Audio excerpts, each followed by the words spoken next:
6 tanda bahaya pada ibu bersalin.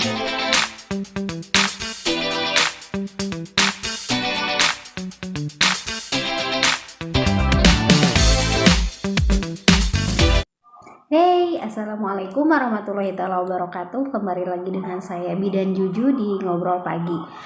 Ngobrol pagi kali ini Juju akan cerita 6 tanda bahaya pada ibu bersalin. 6 tanda bahaya pada ibu bersalin itu adalah yang harus kita waspadai dan pengetahuan dasar bagi ibu-ibu maupun yang lagi hamil ataupun emang yang belum hamil ataupun yang akan hamil. Kenapa kita harus tahu? Karena pengetahuan itu nggak berat dibawa ya teman-teman. Kalau kita tahu itu tuh kita nggak akan yang namanya berat dibawa. Tanda bahaya pada persalinan itu ternyata ada 6. 1. Perdarahan lewat jalan lahir. Perdarahan lewat jalan lahir itu juga adalah tanda bahaya ketika si ibunya mules, yang biasanya cuma keluar lendir darah, ini malah perdarahan. Nah, kan jadi pertanyaan, kenapa ya? Ada apa nih? Kok terjadi perdarahan? Nah, dikhawatirkannya ada yang robek ya. Jadi bisa aja perobekannya dari porsionya atau yang lainnya. Nah, makanya itu bahaya ya. Jadi pasti ibu bidan akan melakukan intervensi, akan menganjurkan si ibu harus kemana dan melakukan apa. Karena apabila didiamkan nanti perdarahannya malah jadi hebat. Itu ya, seperti itu ya, malah jadi ditakutkan terjadi malah yang kita tidak inginkan. Karena melahirkan itu ibu bidan itu ingin menolong 2 nyawa, 1 ibu, yang kedua bayinya. Jadi yang ibu bidan khawatirkan tuh bukan hanya ibunya saja tapi bayinya juga. Jadi kita harus bisa menolong dua-duanya. Sedangkan gitu kan, ibu bersalin itu ternyata ada tanda bahayanya ketika emang ada menginjak yang pertama itu yang tadi terjadilah perdarahan lewat jalan lahir gitu kan. Ibu bidan udah mulai aware harus melakukan apa, tindakannya seperti apa. Yang kedua adalah tali pusat atau tangan bayi keluar dari jalan lahir. Kan yang seharusnya keluar dari jalan lahir itu pertama itu maaf ya, seperti kepala seperti ini, yang seharusnya itu gitu kan. Nah, kalau ini tangan yang keluar, tangan bayinya yang keluar, berarti kan bukan posisi yang normal gitu kan. Jadi posisi tangan yang keluar atau malah tali pusatnya yang keluar duluan. Berarti posisi si janin bukan kepalanya dong, atau emang dia bisa posisi majemuk, tali pusatnya juga jadi berbarengan sama kepala kayak gitu. Bisa seperti itu. Nah, itu tanda bahaya. Kenapa bahaya? Karena apabila tali pusat keluar duluan, risiko dia menempel dengan kepala berdempetan, nanti saluran oksigen ke dalam bayi itu, pemasukan oksigen ke dalam bayi terganggu dan risiko apa? Bayinya asfiksi. Kalau asfiksi masih bisa ditangani, gimana? Maaf kalau terjadi kematian. Makanya tanda bahaya ya. Yang kedua itu tadi tangannya keluar. Kalau tangannya yang keluar pasti kepalanya akan susah banget untuk keluar karena udah kehalangin sama tangan. Kalau tangannya yang keluar, mau tidak mau Bu bidan pasti akan mengajak si ibu untuk ke rumah sakit, untuk ke fasilitas lebih baiknya, untuk lebih baik lagi karena akan dikomunikasikan dengan dokter. Ketiga ini ibunya mengalami kejang. Kok kejang sih Bu bidan? Emang ada ya ibu melahirkan kejang? Ada. Itu disebutnya eklamsi yang berawal dari tensinya tinggi, protein urinnya positif, langsung dia ada udem, bengkak-bengkak di wajah dan tangan, dan bisa terjadi kejang. Yang kejang itu adalah eklamsi pada ibu bersalin gitu. Itu sangat dikhawatirkan sekali sama ibu bidan. Makanya pasti ibu bidan itu ketika menemukan ibu hamil, ketika hamilnya dia tekanan darahnya tinggi, pasti ibu bidan mengecek proteinnya. Pasti ibu bidan juga melihat ekstremitasnya dia bengkak atau tidak. Ketika ada bengkak, makanya jadilah dia dianjurkanlah untuk dirujuk ke rumah sakit karena biar mendapatkan penanganan yang lebih baik gitu ya. Langsung yang selanjutnya, yang keempat ibu tidak mengejan.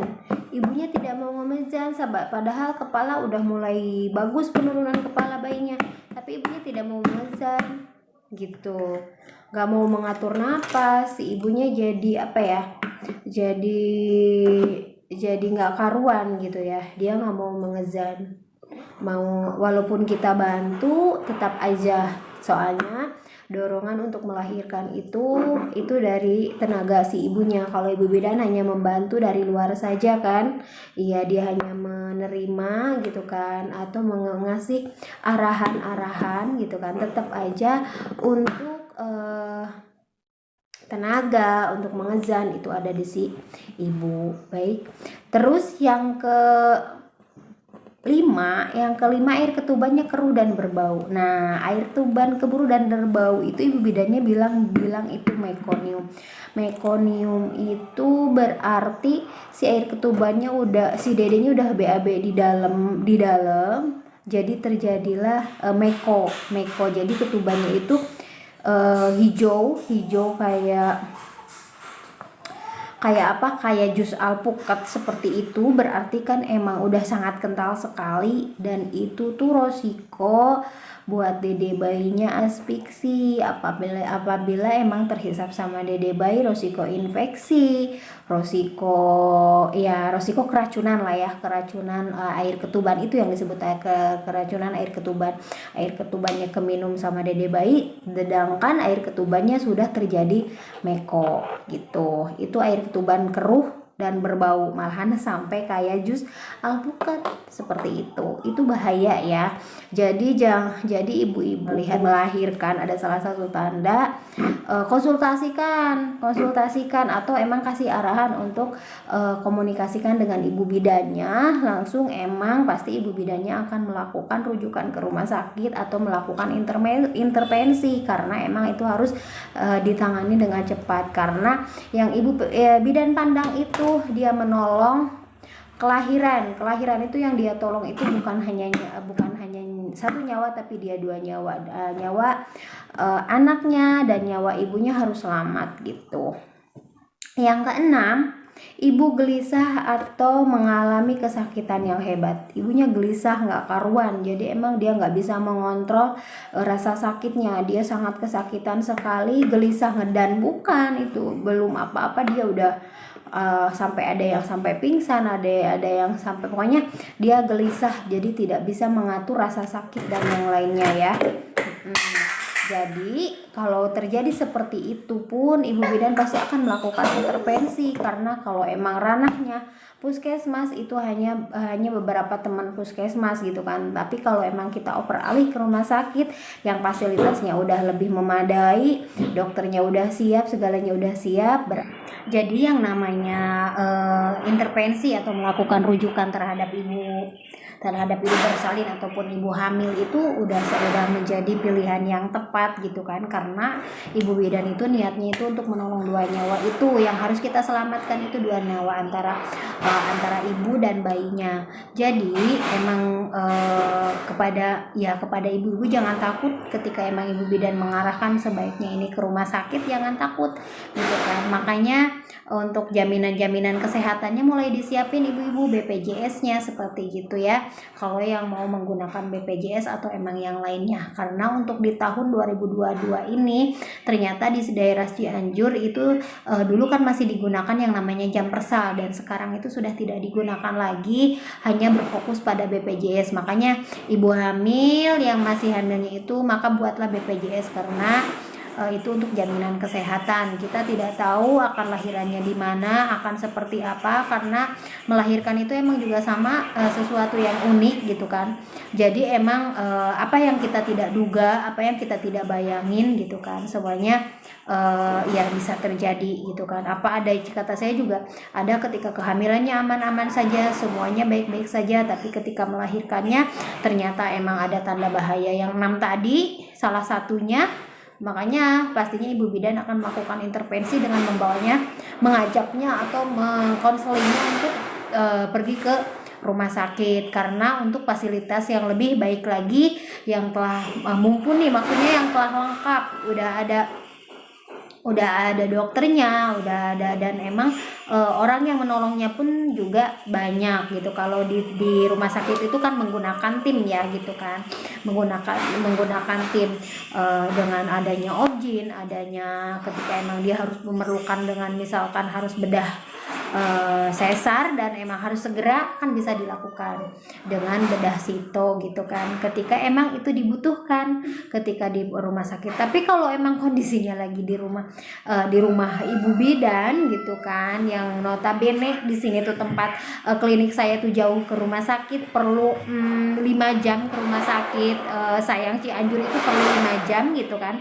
Jadi emang kita harus benar-benar sebagai bidan di tempat itu harus sangat siap sekali, dan harus siap mengedukasi ataupun siap memberikan konseling aman dan nyaman untuk keluarga, dan untuk persalinan, untuk kehamilan yang aman gitu kan, seperti itu. Karena emang kalau emang ditanya tentang doa saya sebagai bidan, pasti saya berdoa pasien saya ataupun semua ibu hamil, semua ibu bersalin, semuanya aman, nyaman, terkendali semuanya gitu kan. Tapi kita hanya manusia yang bisa hanya sekedar berusaha gitu kan. Semuanya kembali sama Allah, sama yang kuasa. Jadi apa yang disampaikan ibu bidan, apa yang ibu bidan sampaikan itu hanya apa ya, hanya untuk kita berusaha semaksimal mungkin, karena Allah mewajibkan kita untuk berusaha gitu. Jadi dari 6 tanda bahaya tadi, mudah-mudahan tidak ada satupun yang dirasakan oleh ibu bersalin, tapi kita wajib tahu untuk kita menjadi aware. Kenapa ibu bidan sampai melakukan intervensi? Ternyata emang ada tanda bahaya yang terjadi ya. Mau cerita dulu kenapa ya kalau pakai rompenya selalu ini ya, karena Juju ngambil videonya itu sebelum ke lapangan, misal sebelum ngelaksanain vaksin atau sebelum ke posyandu, karena ini tuh baju kebangsaan ya, rompi kebangsaan. Jadi kalau mau kegiatan ke luar gedung atau ke lapangan itu pakainya pakai rompi ini, makanya pakai baju itu terus. Baiklah, kurang lebihnya saya mohon maaf apabila ada salah-salah kata. Assalamualaikum warahmatullahi wabarakatuh.